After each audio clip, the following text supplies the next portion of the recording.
Was Joey about to defeat Marik? The Darkness Returns by TGS Anime.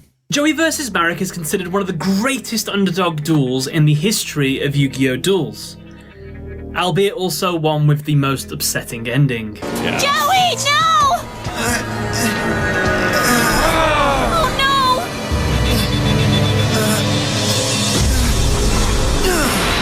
For you see, during the final turn, Joey tanks a fatal attack from an Egyptian god, but still remains standing. Joey summons his Gearfried, and as Marik eloquently puts it, if he succeeds in attacking my life points, I'll lose the duel and my Egyptian god card! However, just as Joey attempts to call out his attack, he collapses from both physical and mental exhaustion he had accumulated throughout the duel. Now, being unable to stand, the duel concludes with Joey being disqualified. And honestly, this is a truly heartbreaking end to something that was a fantastic display of dueling. So I thought, how about for today, let's take a really good look at this duel and see if Joey really was about to win this duel, if he had any other opportunities to win earlier in the duel, perhaps before he started suffering from exhaustion. And also, did Marik hold back against Joey, or did Marik's overconfidence almost cost him the duel?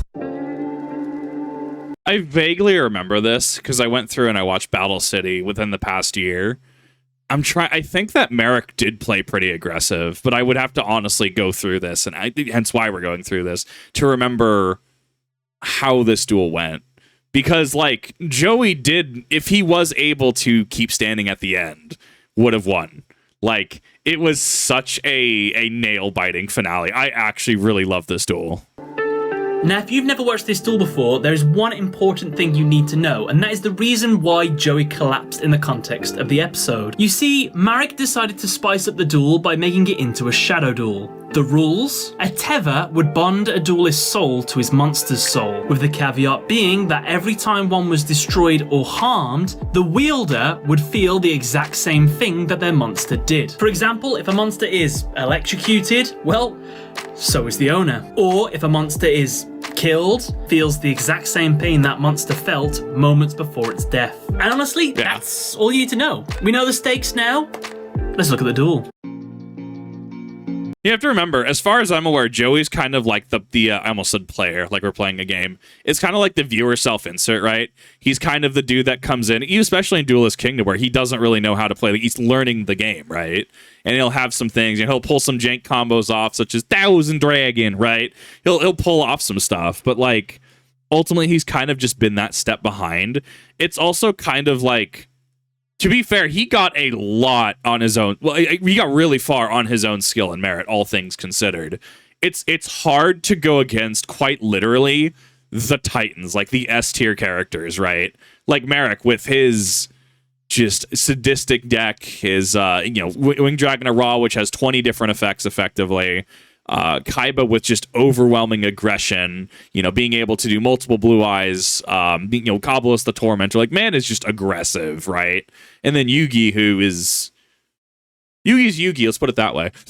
Like, it's kind of hard to compete. The fact that he got as far as he did is honestly wild. The duel begins and Marik goes first. His opening hand consists of Gilgarth, Card of Last Will, Tribute Burial, Plasma Eel, Hell Poema, and Dark Wall of Wind. He summons Gilgarth in attack and sets his Dark Wall of Wind quick play spell face down and ends his turn. It's Joey's turn and we see his opening hand. It consists of Alligator Sword, Rocket Warrior, Baby Dragon, Graceful Dice, Foolish Burial, and Scapegoat. Joey thinks to himself that nothing in his hand can get over Gilgarth, so he sets his Scapegoat face down and summons Alligator Sword into defense. So, in terms of reactions, last duel we kind of talked about, it was Arcana versus Yugi, right?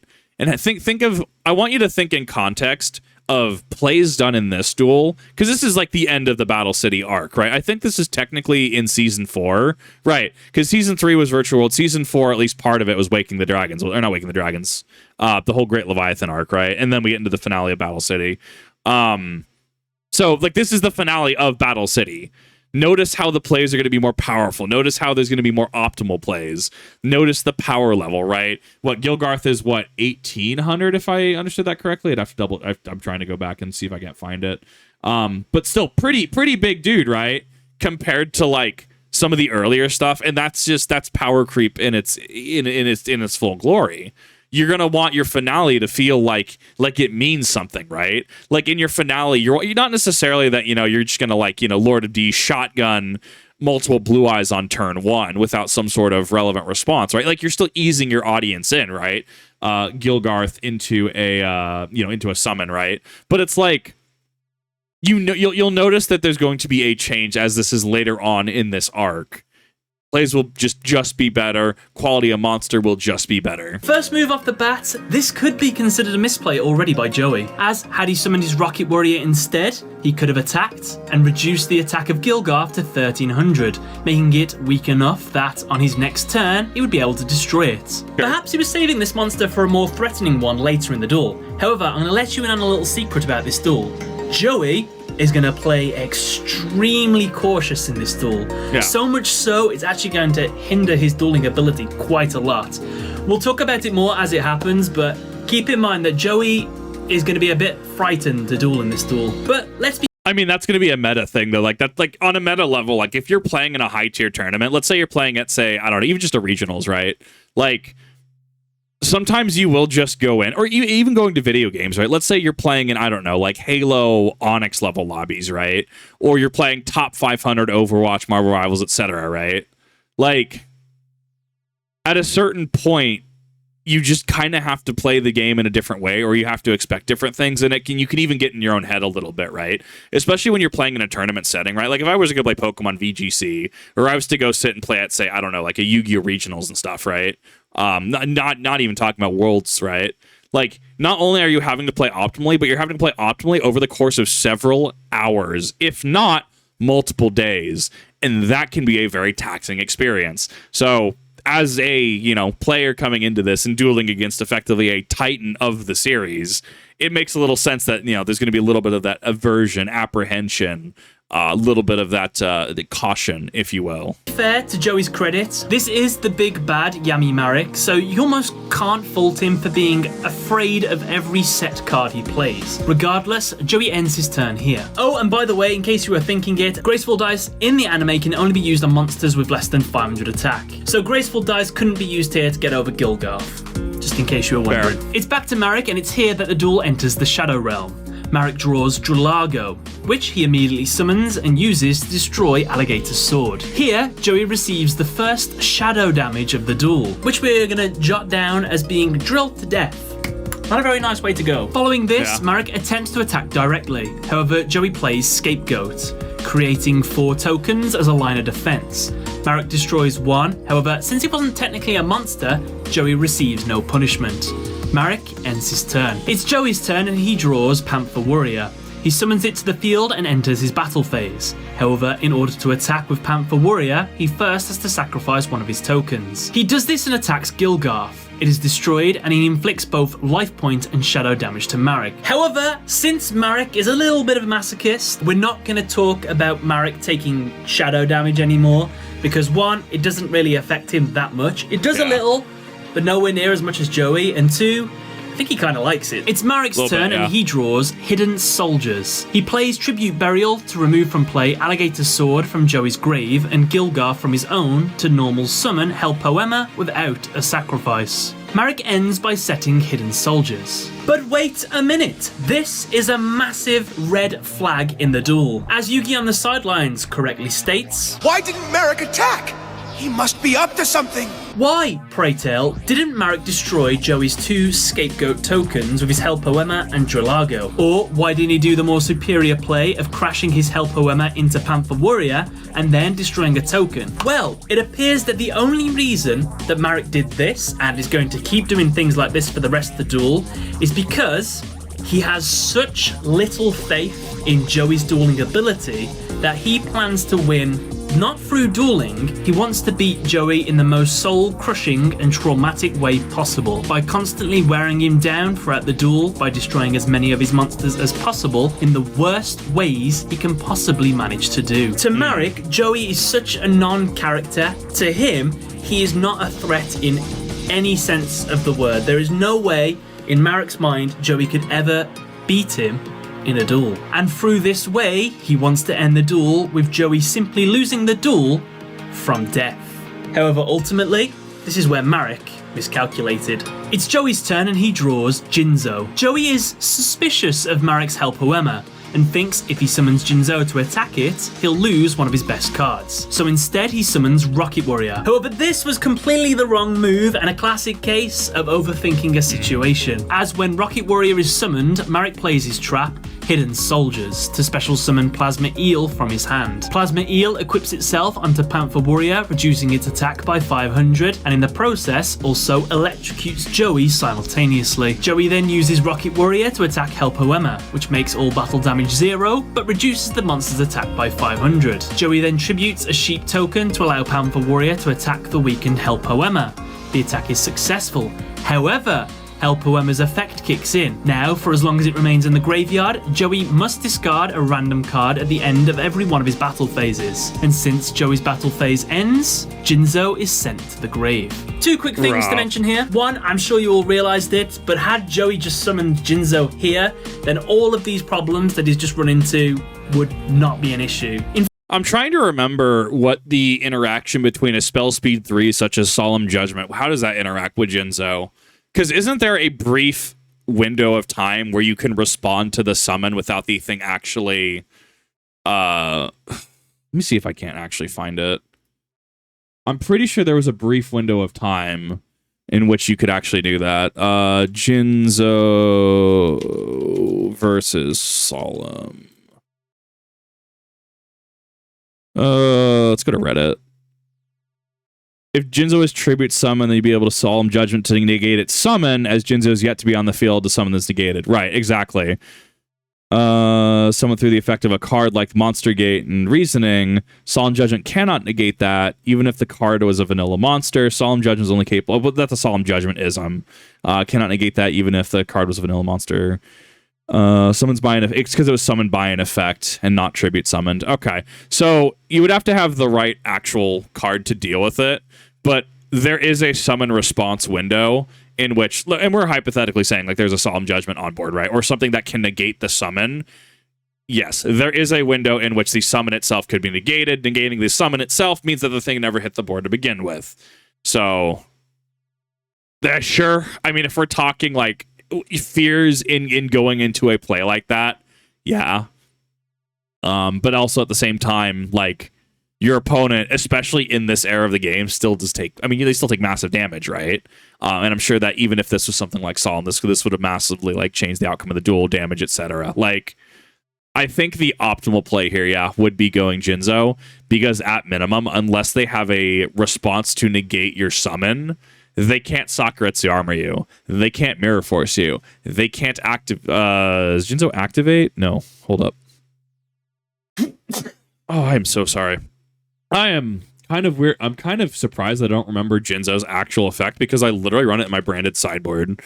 Jinzo is negation, or is it just that they cannot be activated? Or negate. Oh, okay, so it does both. It negates the activation, and they can't be activated. Yeah. Okay. Cool. Jinzo. Yeah. Jinzo's still wild, even to this day. In fact, Marik would have been in a ton of trouble. He wouldn't have been able to do anything, especially since Jinzo would have made Joey immune to all of Marik's current and future traps for as long as Jinzo was on the field, which, since Marik plays a very trap-heavy deck, it was a missed opportunity. The second thing I want to mention, there's a little bit of a mistake in the dub. In the dub, it says that Hell Poema goes into Joey's graveyard, and so that's how he's, like, affecting it. And I doubt you'll like it. You're caught! It's in your graveyard now! That's not true, he goes into Marik's graveyard. The only reason this is important because Joey's going to use a card later called Question, which revolves around what card is at the bottom of Joey's deck. In this case, it probably would have been Hell Poema. It's important that that's not in the bottom of the graveyard. Big mistake. It's Marik's turn, and I think that's definitely going to be one of those dub-isms. The dub-ism is definitely affecting the outcome of the duel. It is relevant to note, and I actually appreciate that he did note this for clarification. he draws Coffin Seller, which he sets along with Card of Last Will. Why didn't he set Card of Last Will last turn so he could have drawn a bunch of cards? Well, now he has no cards in hand, so this is technically the most optimal way of playing this card. So I think It's fine Marik played it this way, absolutely fine. Marik again ends his turn without attacking. Remember, Marik's still trying to waste Joey, not beat him in a duel. It's Joey's turn and he draws Insect Queen. Doesn't fit with your deck, Joey. Please, get it out of there. Joey decides yet again it's too risky to summon a powerful monster, since Marik has just so much back row, and instead summons Man, it would be awesome if there was a card that would just completely invalidate your opponent's back row. Would be super awesome. Baby Dragon to bolster his defense. However, yet again, Joey had overthought the situation, as summoning the 2,200 attack point Insect Queen would have been the best play, since Marik had no traps that could protect himself. However, again, Joey doesn't know this, and bluffs do work in Yu-Gi-Oh! Even in real life, I've fell for bluffs, so yeah, Joey could fall for bluffs. However, dude, I've fallen for way more imperms than I care to admit. That one trap card ended up being the unironic Mirror Force that won the game.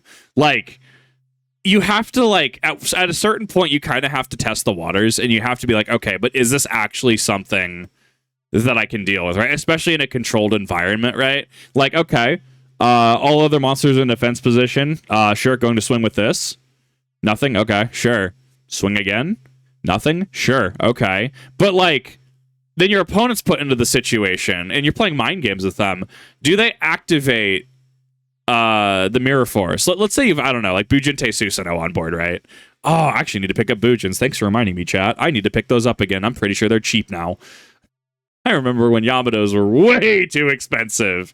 Susanoo being able to attack every one of your opponent's monsters at least once, right?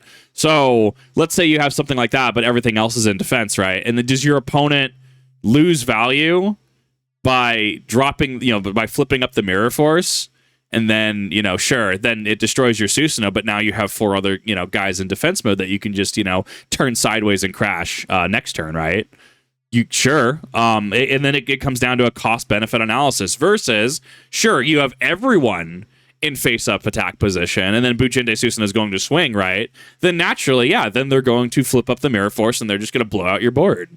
So it's a cost-benefit analysis is all it is. You're trying to minimize the risk until you can reasonably assess what the card is. And then your opponent later on could just be like, when they go GG's, right? And they flip up the Mirror Force to show that they had Mirror Force face down, and they're just like, bro, like, I couldn't like, flip this up for the Susanoo. Like, I had nothing on board to actually deal with the rest of your board, though. Like, I was hoping you'd actually swing in with multiple.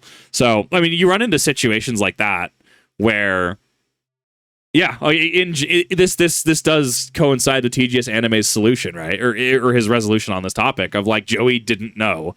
There's going into 3 back row is a terrifying experience. What is unfortunate is a little bit later during the same turn, Joey is going to decide, let's go all out actually. Screw the bluffs. Yes, Joey decides he's done being passive and instead wants to go on the offensive. Yugi in the crowd agrees. No, he should attack. In order for Joey to win, he must force Marik to reveal his traps right away. Once Joey knows what Marik's cards are, he can devise a strategy to destroy them.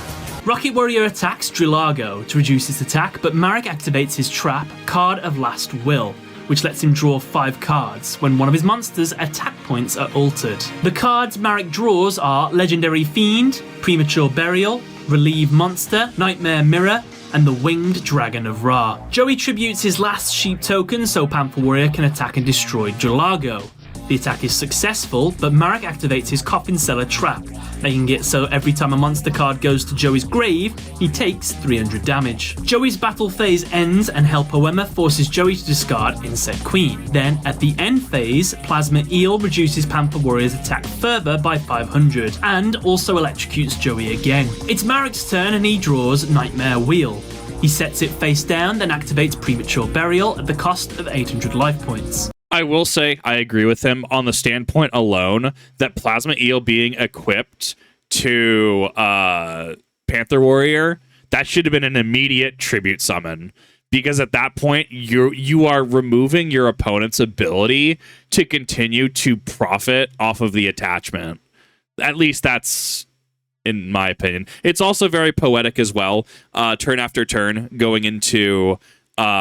losing his best cards, losing Jinzo, losing Insect Queen, right, due to Hell Poemer, right? it's very much putting him in a situation narratively where the outlook feels bleak. It feels very like everything he could possibly do, potentially try to do, is going to be ripped from him, right? Making him feel powerless and helpless. He does this to special summon Dralago back from the grave. He then immediately tributes it for the summon of the legendary Fiend, which gains 700 attack during each of Marik's standby phases. Yet again, Marik doesn't attack, despite Baby Dragon and Panther Warrior being weak enough to be destroyed. The only logical reason I can think that Marik does this is because he wants Joey to be electrocuted more, maybe, since Plasma Eels attacked Panther Warrior.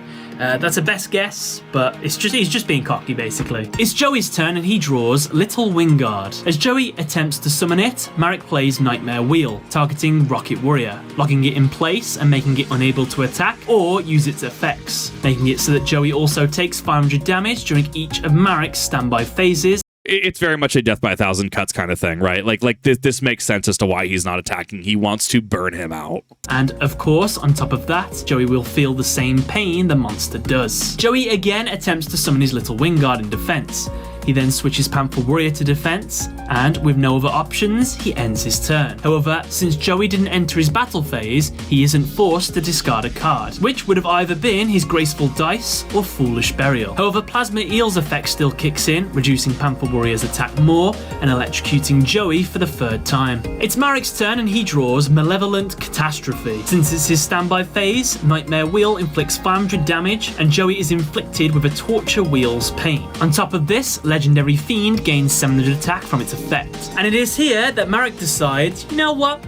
I'm going to start attacking now. And so, he attacks and destroys Little Wingard. And since one of Joey's monsters was sent to the grave, Coffin Cellar deals 300 damage. And he receives yet again more shadow damage, this time from being sliced in half. Marik ends by setting Malevolent Catastrophe face down. It's Joey's turn and he draws Question. And a really awesome exchange of dialogue happens here between Marik and Joey. The card I'm holding in my hand right now is gonna put an end to your entire dueling strategy. You lie! Joey immediately uses Question. This card makes it so that Marik has to guess what card is at the bottom of Joey's grave. So if I remember correctly, the ruling on Question is that, so the graveyard is open information, right? If we were playing across from each other right now, right? Or even in Master Duel, right? You are able to, like, yo, what does this Kip guy have in his grave? What does he have? He's got an Ash Blossom. He's got this. Well, I don't even know what that card does. I've never seen that one. Okay, that makes sense for his. Like, you can look through the graveyards. They're public information, unless, like, I don't know. It's like banish face down, and then that's not public information. And even then, the card controller doesn't have. Even then, the card controller themselves doesn't have access to what that is unless something allows them to look at.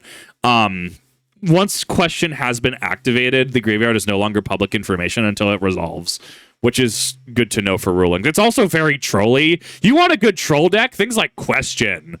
Like, not even that you're trying to win, just like trying to just like burn for time and stuff like that. Just trying to be like, but you see, do you remember what's in my graveyard? Stuff is so funny. If he guesses right, the monster is banished. If he guesses wrong, the monster is summoned instead. Since this card was sent via Helper Wemmer, Marik actually has no way of knowing, and doesn't even attempt to guess. The card was of course Jinzo, which is summoned straight to the field. Now, due to the anime effect of Jinzo, all trap cards on the field are destroyed. These include Nightmare Wheel, Coffin Cellar, and Malevolent Catastrophe. Joey goes on the offensive, switching all of his monsters to attack. Jinzo attacks first, destroying Legendary Fiend. However, as Joey attempts to attack with his other two monsters for seemingly game, Marik plays Dark Wall of Wind, which was a card that he had set during his first turn. This made him unable to receive direct damage. The battle phase ends and Joey is forced to discard Foolish Burial, which, if you didn't know, in the anime, Foolish Burial sends a card from your deck to your opponent's graveyard. If you know any way that that's a really good card, let me know in the comment section below because I'd love to know, but anime Foolish Burial is really weird. The end from your opponent's deck to graveyard, assuming singleton format, be able to send your opponent's ace to the grave, especially if it has a summon requirement. So, for example, right, this is going into GX era, so technically not the same. Venomenaga, Deity of Poisonous Snakes, if this effect did apply, to send that to the graveyard, because how do you resurrect it? You don't. Like, it has to be special summoned with its effect. So in cards like that, or like Gate Guardian, right? Oh, I know. Not Luma Summoner. Para and Dox, you have Gate Guardian. Foolish Burial, declaring Gate Guardian. Send that to your graveyard now. As far as I'm aware, is there oh my god, I'm having to actually go into like how the cards actually are worded today. Dude, I'm having to read. This isn't the Yu-Gi-Oh! I signed up for. I think Gate Guardian didn't had to how are you worded? I need to pick up the new Gate Guardian support. I keep forgetting to actually do that. Cannot be normal summoner set. Must be first be special summoned from your hand by attributing one Song of the Thunder, Kazajin, and Sujin. Yeah, okay. Yeah, so I was right. I was right without reading the card. Yeah, so you could do something like that as long as you have knowledge of what your opponent is playing, or at least can reasonably intuit it, right? So, for example, you have some, I don't know, rare hunter dude that just shows up and he just, pops a Kazajin, right? And then Yugi has a epiphany moment, flashback to Para and Dox, activating Foolish Burial, declaring Gate Guardian. Suddenly their Gate Guardian's in the grave and they can't actually get to it, and therefore the rare hunter's having to do shenanigans with Kazajin, Suijin, and Song of the Thunder until, I don't know, there's something that can like recur it to the hand, right? Thus, sure, there could be a story around that. Is it good? It's kind of like, I don't know what, like Cross Out Designator or like Droll and Lockbird, where it's very situational. Droll and Lockbird, yeah, is one of those cards that does see like play. The close story format does come to a tier 0 state, but like it's one of those, it's a tech card, right? It's like, is it useful all the time? No, but in certain matchups, it's going to be really good. That's my 2 cents on it. It could also just be bad. Then again, I also like cards like Destiny Hero Plasma they're really hard to get out, but they're really funny when they do get out. Phase occurs and Plasma Eel takes the last of Panther Warrior's attack and electrocutes Joey for the 4th time. It's Marik's turn and he draws Lava Golem. He sacrifices Joey's Jinzo and Baby Dragon to summon it to Joey's side of the field. Why didn't he sacrifice Joey's Rocket Warrior instead of the Baby Dragon? I have no idea. It would have been a much better play, but sure, why not? Now, every time Joey ends his turn, he will take 700 damage as long as this monster remains on the field. Right, it was 700 instead of 1,000. Right, that's different. Marik ends by setting Relieve Monster face down. It's back to Joey and he draws Gamble. Joey attempts to attack directly, despite Marik's mind games and bluff talk. However, as he does, Marik plays Relieve Monster to return Plasma Eel back to his hand and then immediately resummon it in defense to tank the attack. However, since Plasma Eel can't be destroyed by battle, it remains on the field. The battle phase ends and Hell Poema snatches Gamble from Joey. And I think here is a great time to bring up the big flaw of Hell Poema that Joey never once capitalized on. For you see, Joey has had spells and traps the majority of the time in his hand. He's had a couple monsters in there, but had he just put these cards in his back row, he wouldn't have to discard anything. Maybe he wants, if he gets a monster, there's a chance it could take one of the other cards instead. I don't know. It's a bit of a bad play by Joey there. There were some options he could have done. Some cards in his hand he could have used. Never mind. Anyway. I mean, Dark World can't hand rip you if you don't have cards in your hand, right? Like, that's the logic at play here. It's the end phase, so Lava Golem deals 700 damage to Joey, leaving him with 2,200 life points left. It's back to Marik and he draws Machine Duplication, which he uses on his Plasma Eel. I forgot how old this card is. I thought this was GX era. Its anime effect allows it to summon 2 more from his deck. He then uses them both to latch onto Lava Golem and Rocket Warrior. Marik ends by setting Nightmare Mirror face down. It's Joey's turn and he draws Guilford the Lightning. Beautifully, the graceful dice that he had in his hand throughout the entire duel, and that has dodged every Hell Poema discard, finally has a target. He uses it on Marik's Plasma Eel, multiplying its attack by 6, and since now it's too powerful for Machine Duplication, Machine Dupe and the 2 Plasma Eels are destroyed. Joey then tributes Panther Warrior. That's not how Machine Duplication works, at least IRL. Because Machine Dupe is... surely it's not Spell Speed 2, right? It's not a quick play. I think it's just regular Spell Speed 1, just regular spell card. Yeah, it's just a regular card. Yeah, so it's one and done. But obviously this is animeism where this is a continuous. Rocket Warrior, and Lava Golem to summon Guilford the Lightning, who on summon destroys all of Marik's monsters. Try not to think about this turn too much because Joey could have just summoned Guilford the Lightning by sacrificing the 3 monsters and he would have nuked Marik's field, doing the exact same thing, except he would have been able to keep Graceful Dice in hand. Sure. But sure, whatever. You can do it this way if you want, I guess. Yeah. Anyway, Joey tries to attack for game, but Marik uses Nightmare Mirror to negate the attack and inflict 1000 damage to Joey, and also allow him to discard the Winged Dragon of Ra from his hand to the grave. Hell Poema's effect attempts to activate during the end phase, but Joey has nothing to discard. Joey ends his turn here. It's Marik's And that's why burning the Graceful Dice would be relevant, because at least there was value gained from the Graceful Dice. It was played to play down his hand. turn and the penultimate turn of the duel. This is the turn that Marik plans to murder Joey. Marik draws Monster Reborn. He uses it straight away to revive the Winged Dragon of Ra, which has 0 attack and 0 defense. However, Marik plays one of Ra's special abilities. Marik pays 1000 life points to transform Ra into its Phoenix mode, granting it for 1 turn complete immunity to destruction and the power to disintegrate every card the opponent controls on the field. Marik attacks and disintegrates Gilfer with what can only be described as a sacred flame of unimaginable heat. I mean, from the look on Joey's face, being disintegrated by sacred fire does not look like a fun experience. No. As the dust is settling and Marik feels like this duel is in the bag, Joey is revealed to still be standing. Marik absolutely bricks himself here, and since an Egyptian god that is brought back from the grave has to go to the grave during the end phase, Marik is left completely wide open. Now it's the final turn and Joey's turn. With all his strength, he draws a card, which to his luck is Gearfried the Iron Knight, a card with enough attack to win him the duel. He summons the monster and attempts to declare an attack, but due to being electrocuted 4 times, drilled to death, cut in half, execution wheeled, disintegrated by a god's sacred fire, he collapses before being able to declare an attack, resulting in his disqualification. It's not fair! And unfortunately, it is here that the duel ends. Joey, you did a fantastic job. None of us can fault you for the duel you've just done. But that is what I'm going to do now. Let's pick apart this duel, shall we? I must admit, Wheeler's performance today was quite impressive.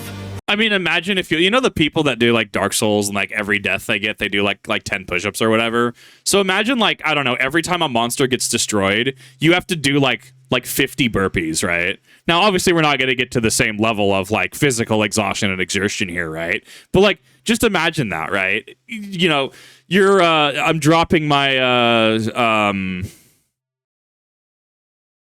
I'm dropping like Spirit of Yubel, destroying Spirit of Yubel with Nightmare Pain. Well, cool, time to do 50 burpees. Oh my god, please summon Yubel, crack Yubel, be able to destroy, right? To be able to summon Yubel Terra Incarnate. It's like, oh my god, another 50 burpees. Like you're gonna be exhausted at the end of that, right?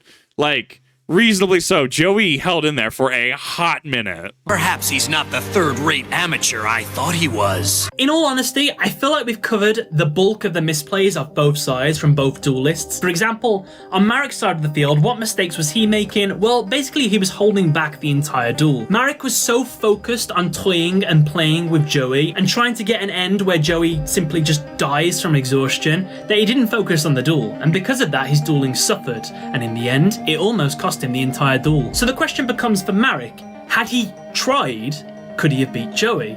Well, maybe. He had a lot of opportunities where had he just simply attacked, he would have really whittled down Joey's resources. And well, Marik, with all the stuff that he had, he would have been in a really good position to take advantage of the duel and maybe win. But let's be fair, cockiness and underestimating your opponent, that is a legitimate misplay. So I think regardless of how this duel would have gone, even if Marik would have played a little bit better and more to the rules, I still think he would have toyed around with Joey. So Marik, at the end of the day, you misplayed hard, and because of that, it almost cost you the ultimate price. Could have been Joey walking away with your Egyptian god and it could have been a really, really interesting ending. Well, what did Joey do wrong? What was Joey's big mistake? Well, for Joey, he played a great duel. He was someone that was giving it his all throughout the entire duel.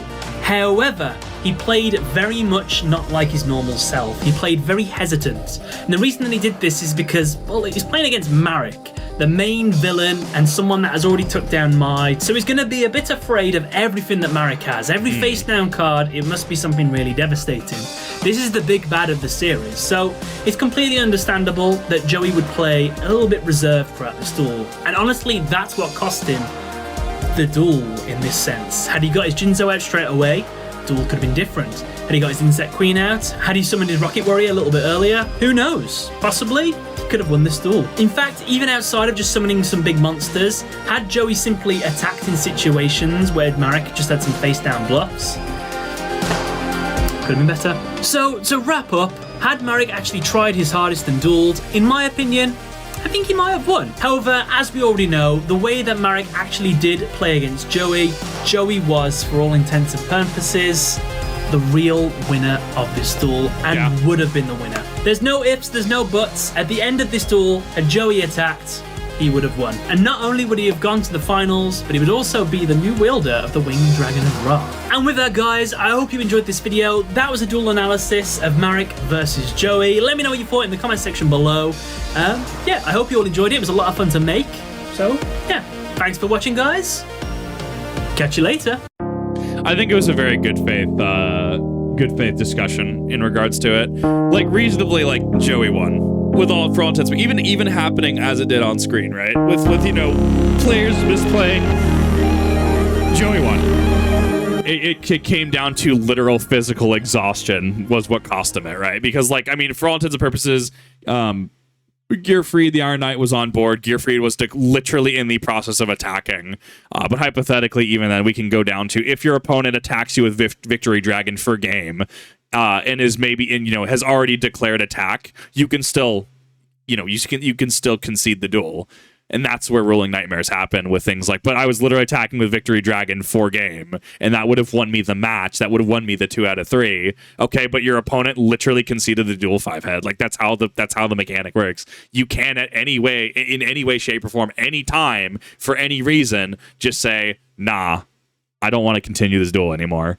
So, yeah, I mean, that also is kind of that meta concede mechanic as well at play there, which is interesting to think about. But I honestly like this. I thought it was great. Joey definitely played a really good duel in this one, and it was really cool to see. Very cool to see in regards to how far he really came, especially, you know, entering the series from Duelist Kingdom. But I digress. What are your thoughts? I also think that Electric Eel brings up an interesting point of play, and I wonder if it would see success in modern Yu-Gi-Oh! Having an archetype that quite literally locks you out of certain mechanics. So, for example, right, like, you know, well, Panther Warrior is, well, in modern day, you know, you could probably just link away Panther Warrior for something like that, or Ixie it into something, right? Like, you could use it for other things. But what happens if you have an archetype of, you know, Weenie Rush, I don't know, like Electric Eels or something, and their whole shtick is that they attach onto your opponent's monsters. They take up your opponent's spell and trap card zones, right? So, you know, you tribute this monster as cost, right? And as an effect, you place this into your opponent's spell and trap card zone as an equip play, and then which, for all intents and purposes, they do control, right? It is ownership. They have ownership of it. And then that attaches to one of their monsters, and the attached monsters cannot be used for the special summon of a monster from the extra deck, right? I think we would be in a really fun time with an archetype like that. I think that could shake up the game. I think it'd be really cool. But let me know what your thoughts are. Thank you, everyone, for watching, and I'll see you in the next one.